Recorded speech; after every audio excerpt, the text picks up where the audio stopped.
have seen the unimaginable. Horror. God is slain, his corpse a corrupting poison. Hello people of the earth and welcome back to QuickSaveTV. Today we're taking a look at Alder's Blood. It's a new game on Steam, and I spent 3 hours exploring it to tell you what I can about it, and whether or not you should buy it. Let's talk first about the atmosphere and the art in this game. Although it features a lot of dark topics and themes, such as the world is dying, and our god is dead, and we're the ones who killed him, it does not fulfill on the promise of the twisted Lovecraftian atmosphere. It does not really terrify you, and neither does it evoke images of terror and Lovecraftian paranoia. The enemies and situations are presented in an uninteresting way, trying very hard to build an appealing and scary world, while failing to do both. That is not to say that the art is awful. It is not. It's cool and fascinating, especially from a small studio, but it fails to evoke the sense of hopelessness and dread that Art of Darkest Dungeon accomplishes, for example. It also provides us with very bare bones and bland representation of Nietzsche's ideas regarding God's death and our responsibility in it. It does not elaborate in any meaningful way a single philosophical concept, at least not in the first 3 hours of the game. It also suffers from what many games like this suffer, is that essentially it is a castles in the clouds type of world. What it means is that the world exists only within the game and is difficult to imagine beyond this game. The world does not suck you in and does not convince you that it really exists. It is contrived and therefore rather bland. Much like the Attack on Titan or the new installment of Castlevania, the world exists because the game developers need it to exist. This is not to say that the game is poorly written, on the contrary, but it is all the more bizarre that it fails to deliver a coherent and mysterious world. A game with such a heavy focus on storytelling needs to do better. Overall, the atmosphere of Alder's Blood really fails to deliver in terms of promised horror, and I think they could have done a much better job. Tactical combat in this game is its best selling point. The tactical aspect of combat in this game allows you to really immerse yourself in an unusual combination of games such as XCOM, Invisible, Inc., Phoenix Point, and Darkest Dungeon. Instead of just copying XCOM Enemy Unknown or XCOM 2 War of the Chosen, it innovates in a meaningful fashion, and it completely succeeds in doing so. When we talk about stealth in this game, it's actually one of the most compelling aspects of the Alder's Blood. It allows you to utilize the complex mechanics, which are the enemy cone of vision, which is very similar to something like we saw in Commandos, or maybe Invisible, Inc., and the ability to mask your own scent and navigate within the confines of your odor, tall grass, and enemy vision. The stronger is the firepower that you take with you, the slower you will become, and the stronger will the odor of gunpowder betray you. This alone makes the game a very interesting concept, because this is a never-before-seen mechanic in a tactical game. This game is primarily a stealth tactical game, in some ways similar to the aforementioned Invisible, Inc., but unlike Invisible, Inc., this particular game fails to deliver a coherent gameplay presentation. Enemy abilities and capabilities, as well as his intentions, are hidden, preventing you from making meaningful tactical choices. I'm talking specifically about distraction and searching mechanics. When the enemy goes to check the source of noise or smell, he then takes another move and searches a completely unrelated area nearby. If it succeeds in picking up your scent again or sees you, it will immediately rush to attack. It makes it very difficult to understand what the hell is enemy up to, what are his limits in terms of movement, which all detract from the fun of the game for me.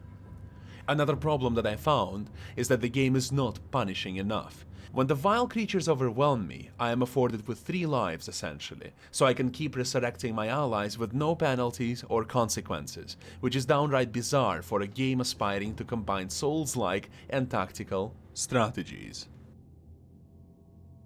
When we talk about the RPG mechanics in this game, I have to say they have left me infinitely unimpressed. They're not deep, nor are they immensely interesting. I have played dozens of games that were much better in terms of RPG complexity than this. Every time your characters get an experience level, you can choose from one of 3 to 5 perks that increase your various abilities. So far, these perks have only offered me to increase my management options, not my combat prowess. The game seems to revolve around forcing you to rotate your roster consistently and sacrificing your older characters, which become increasingly more fatigued or corrupted, as what the game calls it, and forces you to choose more characters and level them up afterward. This is a fine idea, as it is reminiscent in a way of Darkest Dungeon. It also forces your hand in terms of not sitting idly and farming all valuable materials and resources that you can. But overall, the rich RPG mechanics of this game leave me a stale aftertaste. The management aspects in this game revolve around you managing your camp between combat encounters. You're compelled to consider recruiting, fighting, crafting, scavenging, defending, and resting. All of these things can be really important, and you have to carefully weigh and understand how to manage them best.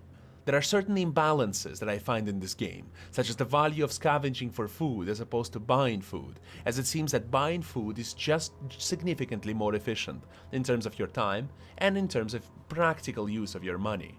Crafting your weapons is really interesting and overall captured my attention, and I think it's a nice addition to the game. You're presented with two choices: buy the weapons or tools outright from the store for a premium price, or craft them yourself and conserve your resources.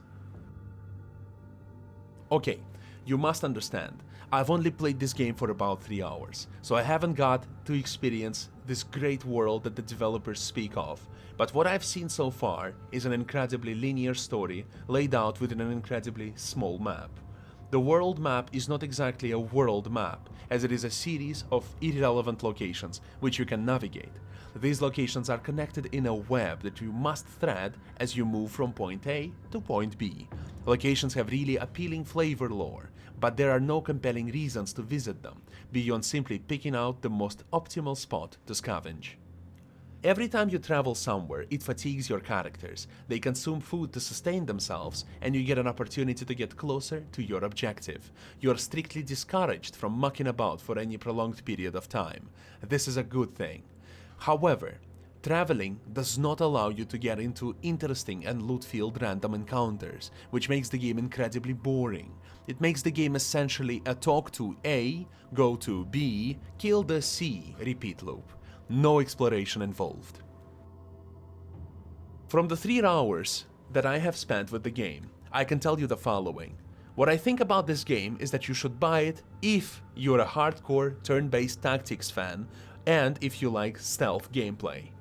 This game could be described as a mix between The Darkest Dungeon, Bloodborne, Invisible Ink, and XCOM. If you really want a game like this, at least in terms of gameplay, the better option would be to pick up Invisible Ink, or Darkest Dungeon if you care more about lore and horror. I do not plan to return my purchase. I am curious to explore what else this game has to offer, but so far I am left mostly confused and a little disappointed. As always, thank you so much for listening and watching. I hope this was interesting, informative, and compelling for you to experience. Thank you so much for coming here. Don't forget to subscribe to my channel to see more. I publish videos every day, almost, with an asterisk, and I would like to see you again on my channel. Have a fantastic day, and I'll see you tomorrow with a brand new video.